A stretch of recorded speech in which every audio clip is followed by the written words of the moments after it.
Okay, welcome to the Aquarius new moon solar eclipse lunar update for the Divine Counterpart Twin Flame Soulmate Collective. This Aquarius new moon solar eclipse took place or is taking place like literally as I speak, February 17th, 7:13 a.m. If you happened to be on the eastern seaboard of the United States, definitely check a time zone converter for your local time. Few quick announcements. If you're not on the private list, you might want to do that pronto. I've offered something to them this week that will not be available to the YouTube community until this Sunday and moving into next week. And there are limited spots for it, and they are moving fast.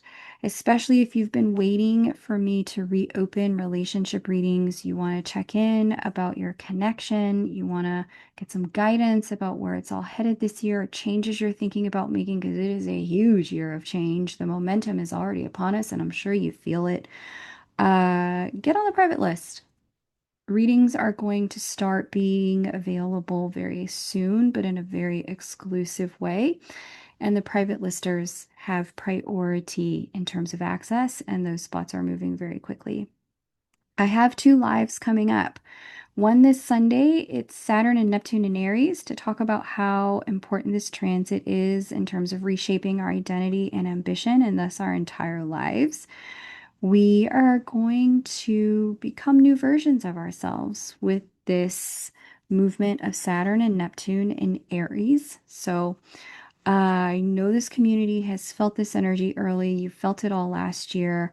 We're going to talk about it more depth this Sunday on 222 at 1 p.m. Eastern.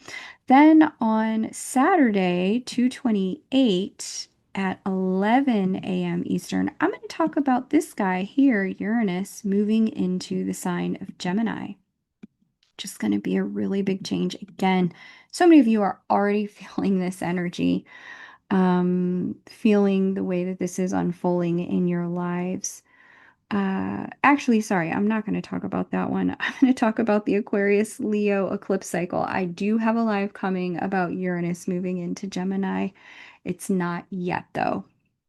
But we are going to talk about the entirety of the Aquarius Leo eclipse cycle because we're moving into a 2-year new eclipse season where eclipses will happen on this axis. Pisces and Virgo, you can breathe a sigh of relief because we are coming to a close of those eclipses on that axis. Virgos, I know you all have been going through it in particular, sun, moon, and rising. South Node's going to leave your sign soon. So when that happens, you'll find that there's a lot more ease. But in terms of what this means for the collective, with the Aquarius Leo eclipse cycle, we're all going to be finding our way toward more aligned communities as we move into more aligned senses of self. So I'm going to speak to that this Sunday, 222 at 1 p.m. Eastern. Definitely subscribe and hit the notification bell so that you know when I'm live. Quick recap on this new moon solar eclipse. If you have not listened to the Lightworker Energy Update, I strongly recommend that you do so that you understand how I'm contextualizing this energy for the divine counterparts. Because to just read the divine counterparts doesn't really give you the full story. You have to see what's happening in the sky in totality. So, quick recap. This new moon solar eclipse inside Aquarius is speaking to Uranus, it's speaking to Cheroklo and Mars, it's speaking to Saturn and Neptune inside of Aries, as well as Chiron and Eris inside of Aries. Together, this combination of energy is moving us all toward communities, connections with greater alignment, and helping us use technology in new ways to do it. In addition to that, there can be some changes with money and changes with your physical body and well-being that happen suddenly that are trying to assist you with moving your life into greater alignment with your next chapter. That being said, actions taken at this new moon solar eclipse will be exponentially blessed because of the positioning of Chariklo and Mars. For more details, definitely check out that Lightworker lunar update. Let's get into what's happening for the divine counterparts. We'll start here with Juno, the energy of the divine feminine there inside of Capricorn. She is still conjunct, but waning conjunction with Pholus. Hallelujah. In Capricorn. This is indicative of us learning collectively to only provide structure where structure is truly needed, where pushing too much can have some unintended negative consequences. I have spoken about this extensively in the last several lunar updates. So if things have gone a little sideways in connection over the last few lunations, the last 30, 60 days, have a listen to those lunar updates for twin flames. It will help you understand what happened, why it happened, and where we're going. What I can say is that now that Juno is pulling away from Pholus and she's moving toward Pluto, which is personal power, we are going to see an opportunity to rectify any structural changes that have caused rupture in connection, and that's coming fairly quickly here. We also see Juno right now in sextile with Mercury and Nessus. I want to say that this is helpful, but it's not helpful yet. And then Mercury goes into retrograde. And there are astrologers, we do know collectively that as astrologers, Mercury is in a sign that they say it's in its fall in Pisces. However, I have found Mercury in Pisces to actually be a very beneficial placement in a natal chart. By transit, especially with communication with Pholus, trying to communicate and work things out. Normally, I'd say if Pholus wasn't part of the mix, trust your intuition because Mercury is in a sign of intuition. I would say trust your intuition when it comes to utilizing words to work through things. But because Pholus is still part of the mix and Mercury can perform not to its best for some people in the sign of Pisces, wait. Just wait. I would actually wait until Mercury is retrograde to fix things. When Mercury is retrograde in the sign of Pisces, and then speaking um, to Juno there, what we're going to see, and this is at the end of this month, so it's coming, like give yourself 10 days, think through what you want to say because it's coming quick. One of the things that can happen is we have the opportunity to go back to review, redo words that may have been spoken in haste or weren't intuitively guided.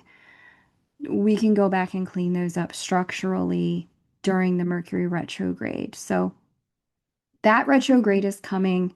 I definitely want to see Juno with some more distance from Pholus so that just I don't like Pholus in the mix. The opportunity to for words to become toxic or poisonous with Pholus in the mix is there, and we can do more harm than good. The intention words are springing forth from may not be the intention that they are received within in this energy, but that's going to shift. Okay. So, um, what I can say though, that I do like and what we can use this energy for is the Nessus energy is going to create a lot of rumination. If you're experiencing rumination, let me know in the comments. Nessus and Mercury together, boy, oh boy, that is the mind looping on steroids. My goodness. Especially in Pisces. It's like the runaway imagination train. So for those of you who already know, like, yeah, I can kind of catastrophize, especially with Pholus in the mix here. Um, Find some other things to do with your brain. Get lost in a game, get lost in a puzzle, get lost, in a comic book, in your art. Use it creatively, start a creative project. Imagination is the light side of Pisces. Utilize this rumination energy to get lost in something creative, something artistic, something that requires your imagination. Use your imagination to your advantage. Otherwise, this configuration in the divine feminine energy can really have you, unfortunately, manifesting into structure because she's in the sign of structure, some of your worst case scenarios because of the way Pholus is in the mix. And if you already know you're a worst case scenario thinker, you want to get in front of this energy, like utilize it intentionally, like give it a place to go so that it can have an outlet. Like give your rumination something to focus on, something to chew on. Kind of like a dog who likes to chew. You don't want it chewing on your good furniture. Buy it something cheap to chew on and gnaw up so that it can leave your furniture alone. Okay, yeah, I like that analogy. Good one, Kay. That'll work. All right, so one of the things I'll also say as well is because she's speaking in opposition to Jupiter, the divine masculine energy, he's in a water sign. Mercury's in a water sign. Venus is also in a water sign. Also, sort of loosely speaking to both of them, those of you who uh, aren't operating in a place of empowerment in the connection, who feel consistently victimized by the energy of the connection, it's overwhelming, it's overpowering. The other person's pulling on you just because they happen to be thinking about you that day. Um, when you're overexposed to the energy of the connection and you have no personal or minimal personal mastery around, just the way you direct that energy and work with the energy,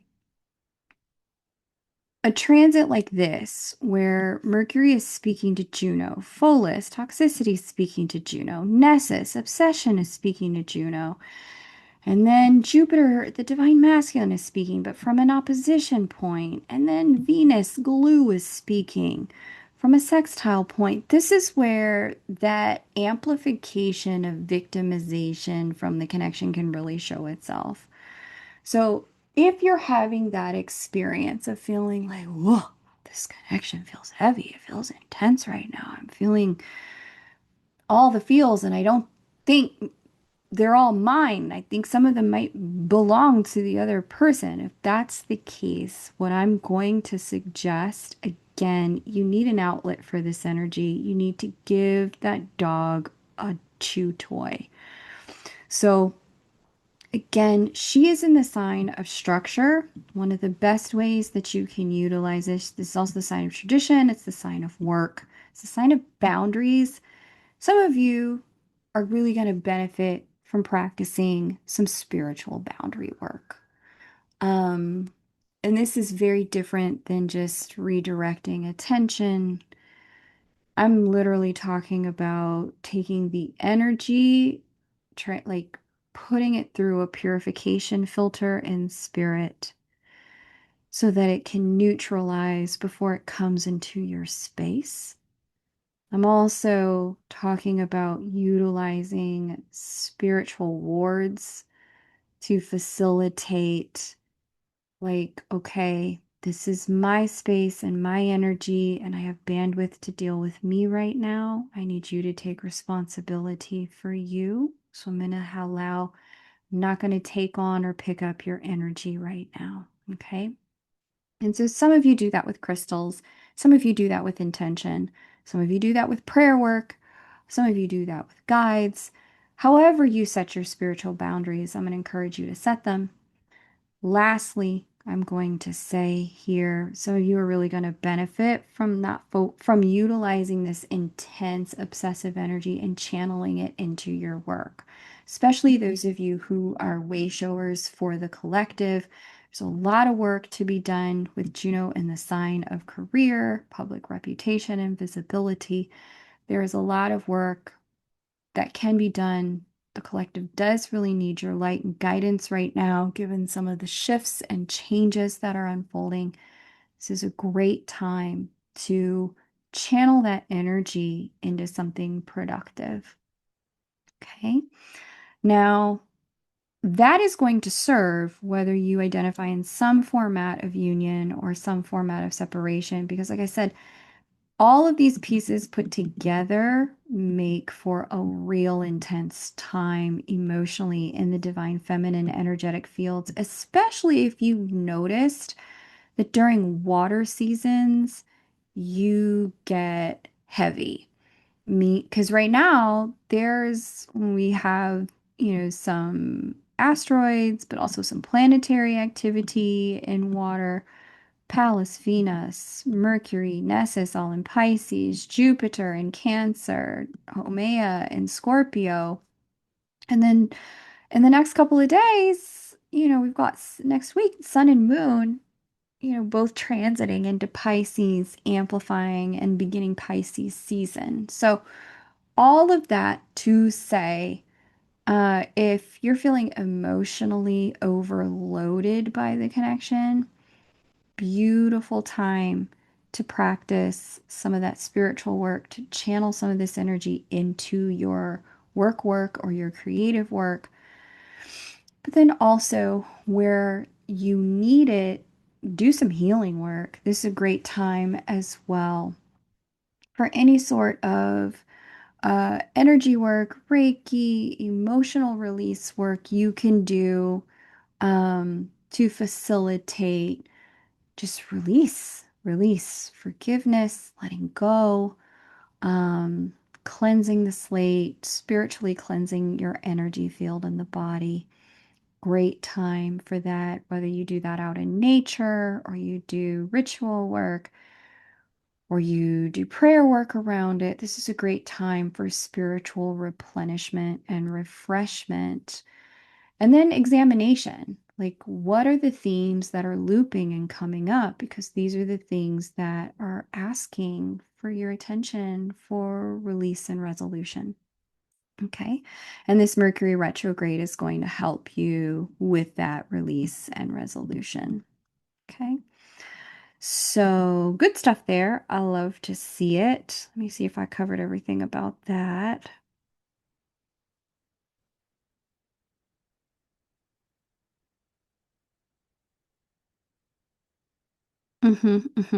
Okay. And then we see her square to Aries hosting Ceres, Chiron, and Eris. So Ceres has joined the party with Eris and Chiron. We now see Ceres is part of the mix here. And I've been in depth about Chiron and Eris and Aries. It's a big piece of why we're seeing this kind of collective meltdown around identity and belonging and who belongs here and who doesn't and who needs to go and who can stay. And, if I include you, then there's not enough for me, which is a bald-faced lie, this sort of thing. That sort of collective conversation, I did go in depth with. I have been going in depth with it. It's going to continue to be a part of the conversation this year. Thankfully, in 2027, it does begin to subside. However, with Chiron and Eris and Aries speaking to Juno, a few different things going on here. This is an energy of feeling triggered. I don't know another way to say it. Now, whether you identify in some format of union or in separation, and it's good, let me get to it. It's actually going to be very good. It's going to be motivating for making change. This square can call to the front all the ways rejection, abandonment, and exclusion have shown themselves in connection concerning our divine feminine energy. So this can mean or feel like we're being rejected when it comes to the way we receive, when it comes to the way that we connect, when it comes to the way we display our flexibility or try to work with our flexibility, feeling rejected when it comes to our expression of mothering, or rejected when it comes to our expression of care and concern, these sorts of things. Okay. So, all of that to say, or partnering, the way we partner for whatever reason, it's just not a match at this time to what the counterpart may need in the connection. We may even find the way we are doing those things for ourselves, like our own inner child, is rejecting the way we are bringing those energies within ourselves. Our own inner self may be like, yeah, I'm not liking the way that I'm receiving. I'm not liking or I'm not receiving at all. I'm doing way too much giving and I need to figure out how to change that. All of this can show up at this point and make things very uncomfortable.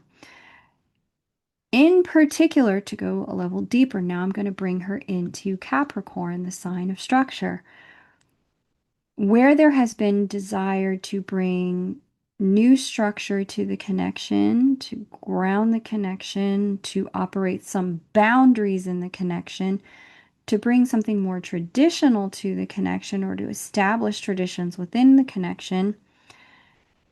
We may see where attempts to do that may have been met with identity rupture, either like being made fun of or having the way that we give love being shamed in some capacity, having the way that we are trying to operate in a structure being rejected or abandoned, like, no, I don't want that, just kind of tossed aside sort of thing. That can really show itself here. Okay.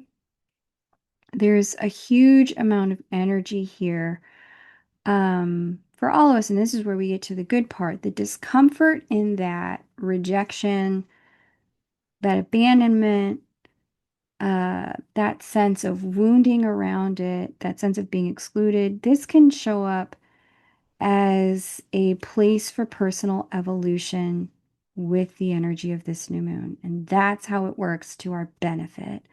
It's like, oh, I didn't like that, so I can shift. I can change. I can grow. I can try something different. Um, there's a huge amount of energy concerning restructuring and new alignment in the atmosphere with this eclipse, but in particular when it comes to connections. And I explained that in detail in the Lightworker energy update. So, for more intel on how to work with that, definitely check that out. But know that if you're experiencing this sort of like,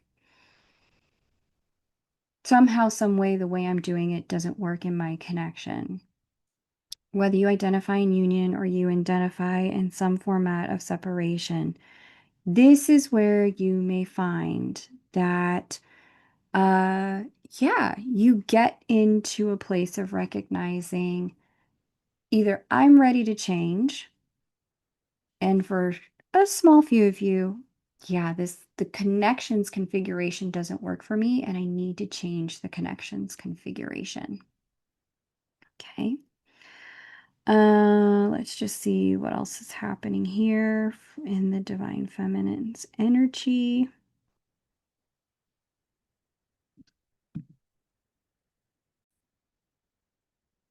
Okay. And we also have Juno speaking in loose communication, but that communication is going to amplify the next few weeks here to Uranus. So Juno speaking to Uranus brings in trine, there's an energy here of transformation budding and coming in fast.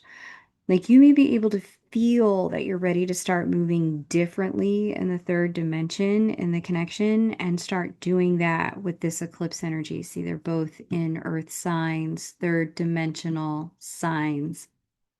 Uranus in Taurus, Juno in Capricorn. And so this sort of sense of, yeah, the way I'm operating in connection, that's gotta change. I gotta shift that. This is not working. Or it can work better if I do this. It's gonna be so much better if I switch up the way I've handled my money, make more money, move to a different location, get a different job, start this business, sell this house. This sort of structural change is what we're talking about here. There's a literal movement here in the energy of the divine feminine energies, third dimensional operating systems. It's like, yep, I gotta change, time to switch it up. I need to go over here, I need to go over there, I gotta do this, I gotta do that. Um, for some of you, it's work, for some of you, it's money, for some of you, it's health and the physical body. It's going to be different things for different people, but this Uranian energy speaking to Juno is putting in this very sudden, yep, gotta switch it up, gotta change, gotta move, gotta do it right now. And so you may be finding that life, whether you intended it to or not, creates this like, boom, gotta move energy here for you in one of these areas that I just mentioned. But you're also going to find that this changes the way you're moving your and operating your divine feminine energy in the connection. And so this is an exciting thing. I remember talking to you guys at the tail end of last year and saying, listen, like people can change and they can change overnight. You gotta leave room for people to change. Leave room for yourself to change. You can be different overnight. Both Juno and Uranus are going to be in conversation this year, as well as Jupiter and Uranus. Um, they're going to be in conversation this year because they're both in significant conversations with Uranus this year. This is the foundational template of the way you're personally doing your inner divine masculine and inner divine feminine energy shifting just like that. Boom, overnight. I'm going to move and shift the way I'm operating. For Juno, it's going to be third dimensional structural. For Jupiter, it is going to be a little bit emotional, a lot of it spiritual. And so, those of you who, you know, your counterpart like dragged you to this YouTube channel. You don't know why you here, why you listening, and you're a little bit like, this girl K be going on. My God, she can talk. Like, what does my person want me to get out of this? Listen, you may have the heavens part and the angels start to sing and the voice of God come out and reveal some stuff to you this year. Those of you who, have been in, a structural place of this connection looking one way, it can start to look a very different way this year. Like, y'all were living together, and then you realized, I need to be over here, you need to be over there for this connection to work best. We need to not live together, or you do need to live together, or we need to start a business together, or we need to sell the business that we've got. This sort of revelation can hit and then move in your life very, very, very quickly. I just read for this very lovely couple who just met, like in the wake of coming into this new moon solar eclipse. They had such lovely energy together. Um, and it was like, wow, like, yeah, I saw their meet date and I knew it was part of this eclipse system. And I saw their charts and synastry together. Let me just tell you, like this stuff can happen overnight. Like about faces, turnarounds, changes, miracle energy. This stuff can happen overnight this year, like out of nowhere. So just expect good things. This is where what I was saying, like if you know you have this sort of Mercury and Nessus can gang up on you with Pholus and land you in that space of like ruminating on worst case scenarios, like do yourself a favor and distract yourself if you can, spiritually protect, ground, release, focus, utilize that rumination energy to focus on highest and best case scenarios and outcomes. If you're gonna overthink, at least overthink about good stuff. Um, Utilize this energy to your advantage because you are going to be manifesting in this energy with Uranus speaking to Juno. Uranus will speak to Jupiter later. Um, we are manifesting in this energy, and it is just going to serve you to be, yeah, just thinking highest and best thoughts about yourself, about your connection, about the other person. So this energy can come through and manifest in really positive ways.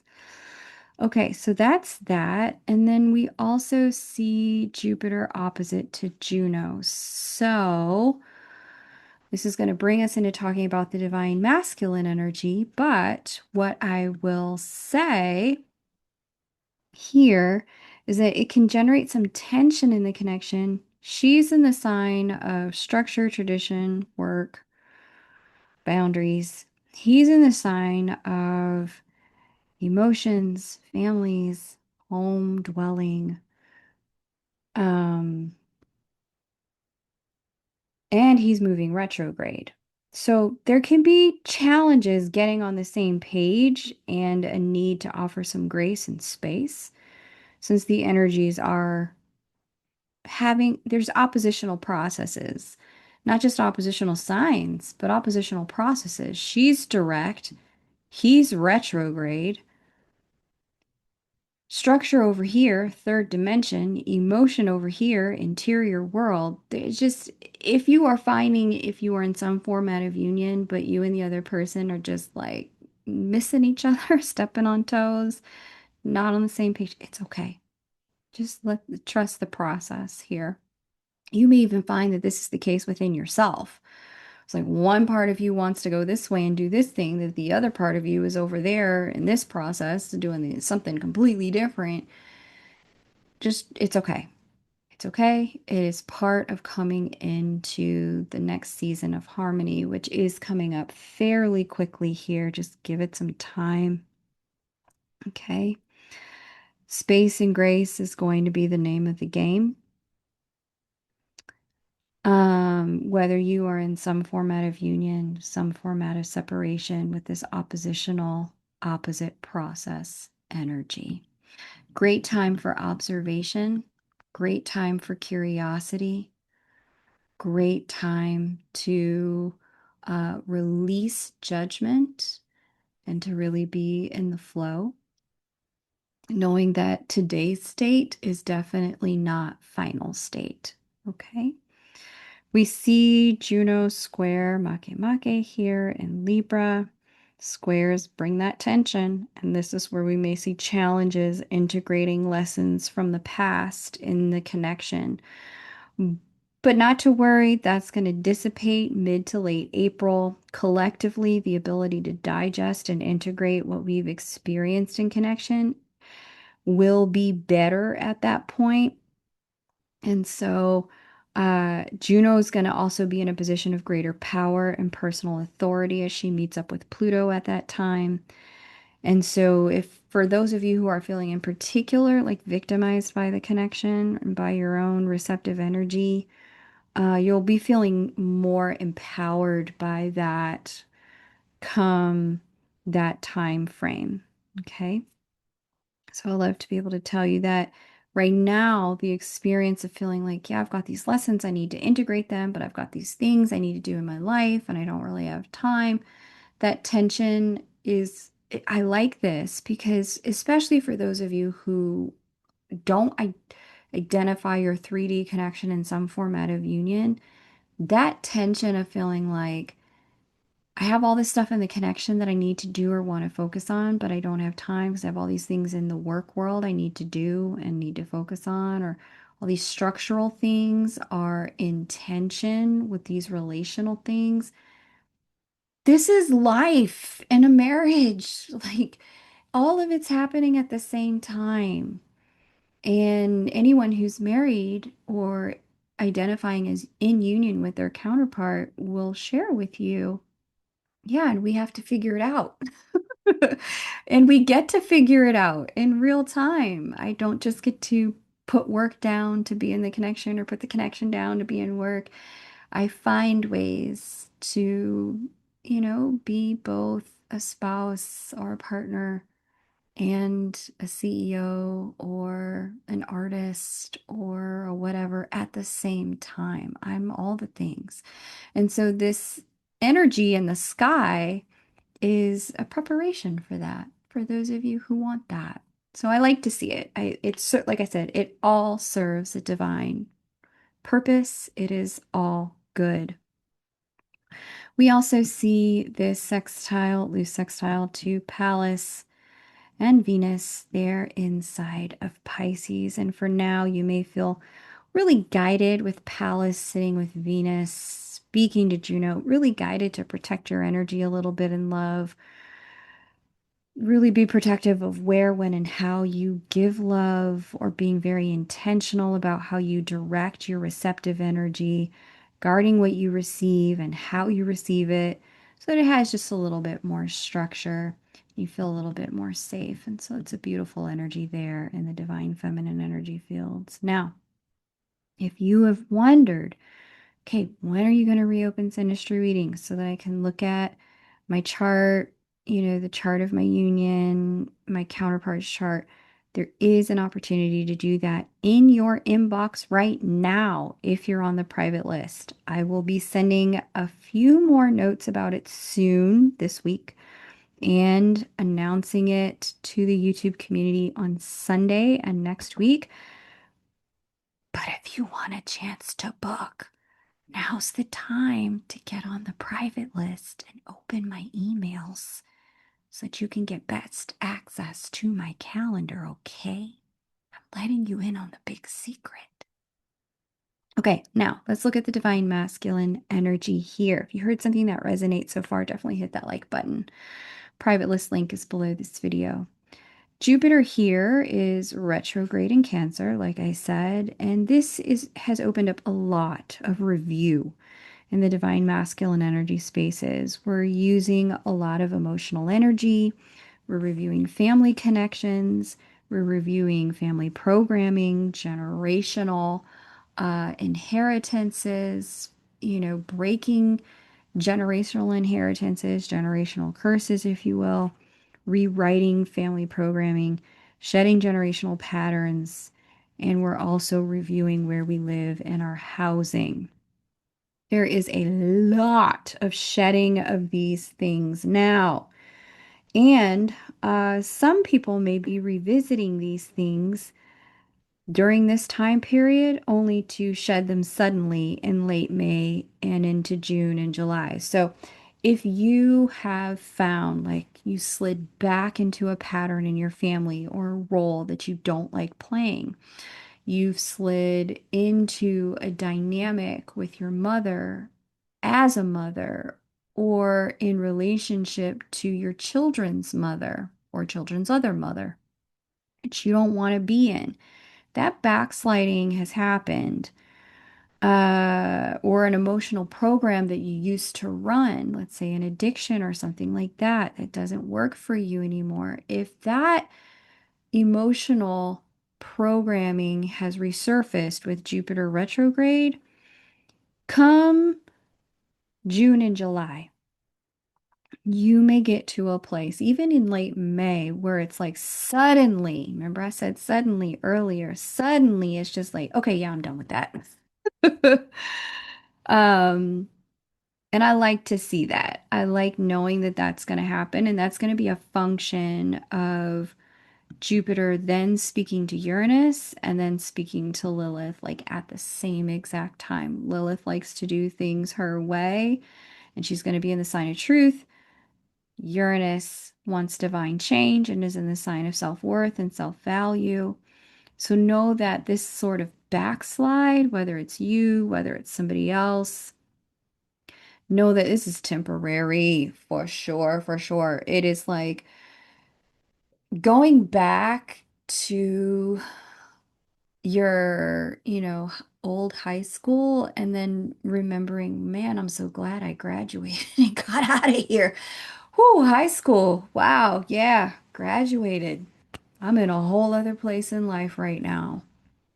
Okay, so just know that that's what that energy is, but the review part is necessary in present time to help us remember how much we've outgrown some of what we may have backslid into at this Jupiter retrograde if the backslide has happened for you. Okay. We also see Jupiter at this point square Makemake, which is where we left off with the divine feminine. Notice they are both in square to this energy that specifically speaks to lessons learned in partnership and square making it challenging to integrate those lessons.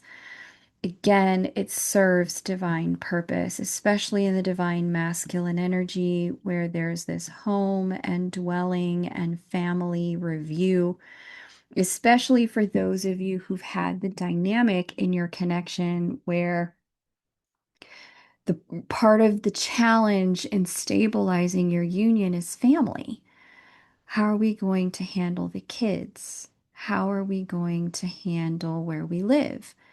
Your mother doesn't like me. My mother doesn't like you. This sort of thing. The opportunity to integrate this energy is coming. But for right now, again, if you identify in some format of separation, the brilliance of this tension is that this aspect gives us the opportunity to work through it as union energy begins to show itself and unfold. It gives us that opportunity to say, you know what? There are plenty of people who have had housing challenges and worked through them married. Plenty of people, challenges with the kids, worked through them in partnership. Plenty of people, you know, got in-laws they don't like, never liked them. Whole life didn't like them. Did that stop them from coming together? No. So why not you, right? Why can't that also be you? It's a very it's an energy where the tension is showing us where we stop ourselves from really allowing ourselves to stand for the union energy because we're like, oh, it's too hard. This is a block. And it shows us where challenges become excuses or obstacles instead of opportunities. So pay attention to that. If any of that is starting to show up in your consciousness or in your communication with your counterpart, these are opportunities for breakthrough at this time. And it's going to get easier. I do promise you that it is going to get easier later on this year. But for right now, the opportunity is how do we work together through tension? And if you identify in separation with your counterpart, how do I stand for union despite this tension or in spite of this tension? Okay. So there's that aspect. We also see Jupiter. Let's clear that. Here is Jupiter in communication with Venus in Pisces, who's also speaking to Pallas, and this is a trine. And so this is the energy of alignment to receptivity and in opening to unconditional love in particular. There's a lot of deep emotional and spiritual connection showing itself here in the divine masculine energy fields towards love, toward connection, and towards showing up for our own emotions. Whether that translates to showing up emotionally for another person or allowing another person in, that remains to be seen. But the opening is there nonetheless. Okay. Since Jupiter is retrograde, this may be more felt than expressed. It may be more internal than external. It may be more personal than partnered. but that energy for unconditional love and really protecting it and guarding it, it is there and it is showing up at this time. We also see a trine from Pisces, Mercury to that Jupiter as well. There's illumination in the communication too. This may not necessarily be communication, although the energy is certainly ripe for it. Some of you may get some very loving communication around this new moon solar eclipse or in the activation points post new moon solar eclipse in Aquarius. Some very loving, very kind, very generous communication. You may receive that here. You may also feel guided to share that here. And this is also intuitive messages coming in hot and heavy. A lot of intuitive messages.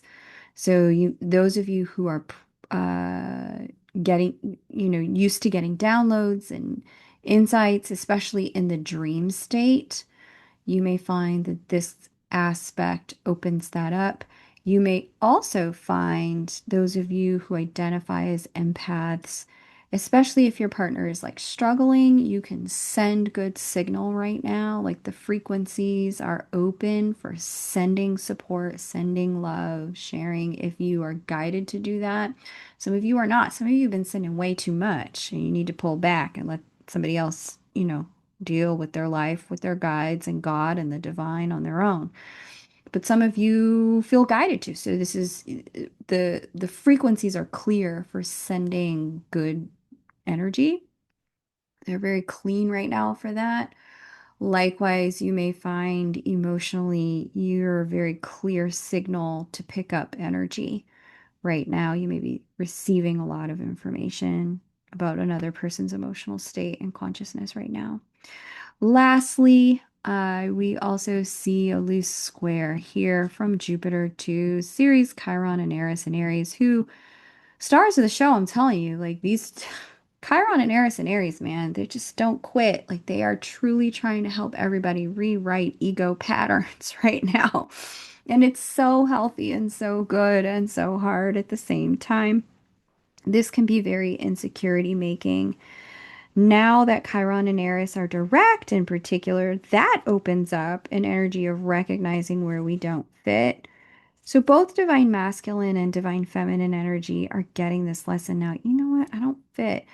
And this is for those of you who identify in some format of separation and have found that part of what has been the problem in your connection has been one person's family, one person's job, Cancer, Capricorn, or just one person's like self-identity, their self-concept, right? Like, oh, I'm